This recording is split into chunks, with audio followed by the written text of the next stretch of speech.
ज्योति सिंह हुए दोस्तों दिल से खुश। जी हाँ दोस्तों, पावर स्टार पवन सिंह जी दोस्तों अब ज्योति सिंह जी को 3 करोड़ का सामान गिफ्ट करने वाले हैं। जी हाँ दोस्तों, यानी कि दोस्तों पावर स्टार पवन भैया एक टोयोटा दोस्तों कार जो कि ज्योति भाभी को गिफ्ट करने जा रही है। जी हाँ दोस्तों, यानी कि दोस्तों इसी से अंदाजा लग रहा है कि बहुत ही बड़ा अब भोजपुरी इंडस्ट्री पे दोनों दोस्तों आपस में साथ में रहने वाले हैं।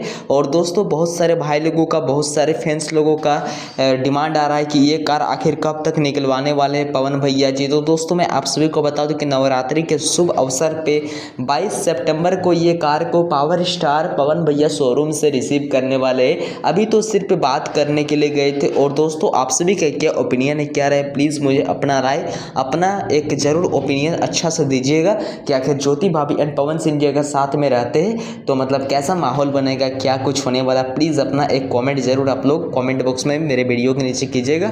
मिलते किस नेक्स्ट वीडियो के। थैंक यू, धन्यवाद। आप सभी को वीडियो कैसा लगा प्लीज़ मुझे एक राय जरूर अपना शेयर कीजिएगा। Love you.